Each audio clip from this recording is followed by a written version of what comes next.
China has built an artificial moon that simulates low-gravity conditions on Earth. It is said to be the first of its kind and could play a key role in the country's future lunar missions. Landscape is supported by a magnetic field and was inspired by experiments to levitate a frog. Before we continue, if you like what we talk about on this channel and if you haven't subscribed yet, please consider subscribing. I'll give you a few seconds to do that and then we'll continue. China has built a research facility that simulates the low-gravity environment on the moon, and it was inspired by experiments using magnets to levitate a frog. The facility could provide valuable research for China's lunar exploration activities, according to the scientists involved in the project, located in the eastern city of Chang'e in Jiangsu province.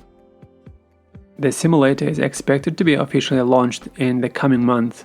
Lead scientist Li Rulin from the China University of Mining and Technology said it was the first of its kind in the world and would take lunar simulation to a whole new level. The simulator can make gravity disappear, Li said in an interview. While low gravity can be achieved in an aircraft or a drop tower, it is momentary. Li said in the simulator that effect can last as long as you want. At its heart is a vacuum chamber that houses a mini moon measuring 60 centimeters. It's about 2 feet in diameter. The artificial lunar landscape is made up of rocks and dust that are as light as those on the moon, where gravity is about 1/6 as powerful as gravity on Earth, partly because they are supported by a magnetic field. When the field is strong enough, it can magnetize and levitate things from a living frog to a chestnut against the gravitational force. Some experiments, such as an impact test, need just a few seconds in the simulator, said Li from the university's State Key Laboratory for Geomechanics and Deep Underground Engineering, but others, such as creep testing, can take several days. Li said the idea came from Russian-born physicist Andrei Game's experiment to levitate a frog with a magnet, for which he won an Ig Nobel Prize, celebrating science that first makes people laugh and then think in 2000. Game from the University of Manchester in England also won a Nobel Prize in Physics in 2010 for his work on graphene. Game said what he was pleased that his purely educational experiments on diamagnetic levitation led to applications in space exploration. Magnetic levitation is certainly not the same as anti-gravity, but there is a variety of situations where mimicking microgravity by magnetic fields could be invaluable to expect the unexpected in space research. China is seeking to take the lead in a new international space race with the United States. That includes its lunar exploration program, named after the mythical moon goddess Chang'e, whose recent mission included landing a rover on the far side of the moon in 2019, and in 2020 bringing rock samples back to Earth for the first time in 44 years. Next, China wants to land astronauts on the moon by 2030 and to set up a joint lunar research base with Russia.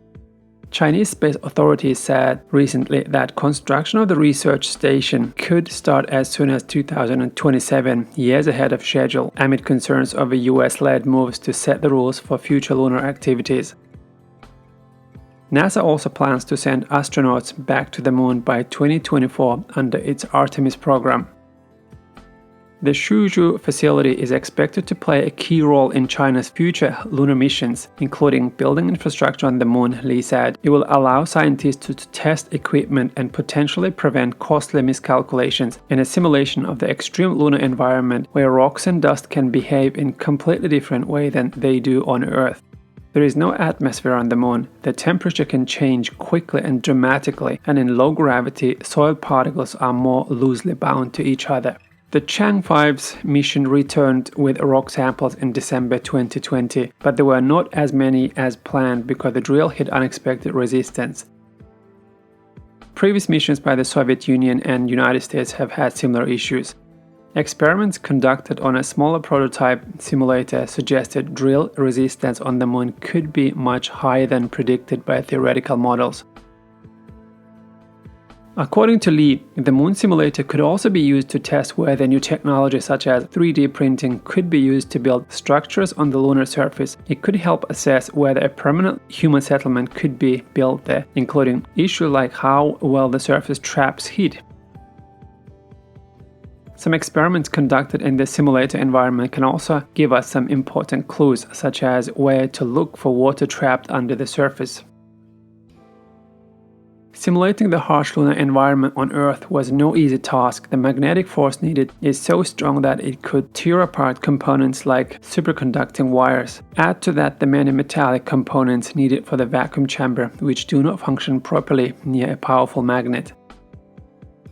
Lisa and the team came up with a number of technical innovations to get around these challenges, including simulating lunar dust that could float more easily in the magnetic field and replacing steel with aluminium in some of the key components. He said the Chinese facility would be open to researchers from around the world, and that includes UK-based physicist Game. We definitely welcome Professor Game to come and share more great ideas with us, Lee said.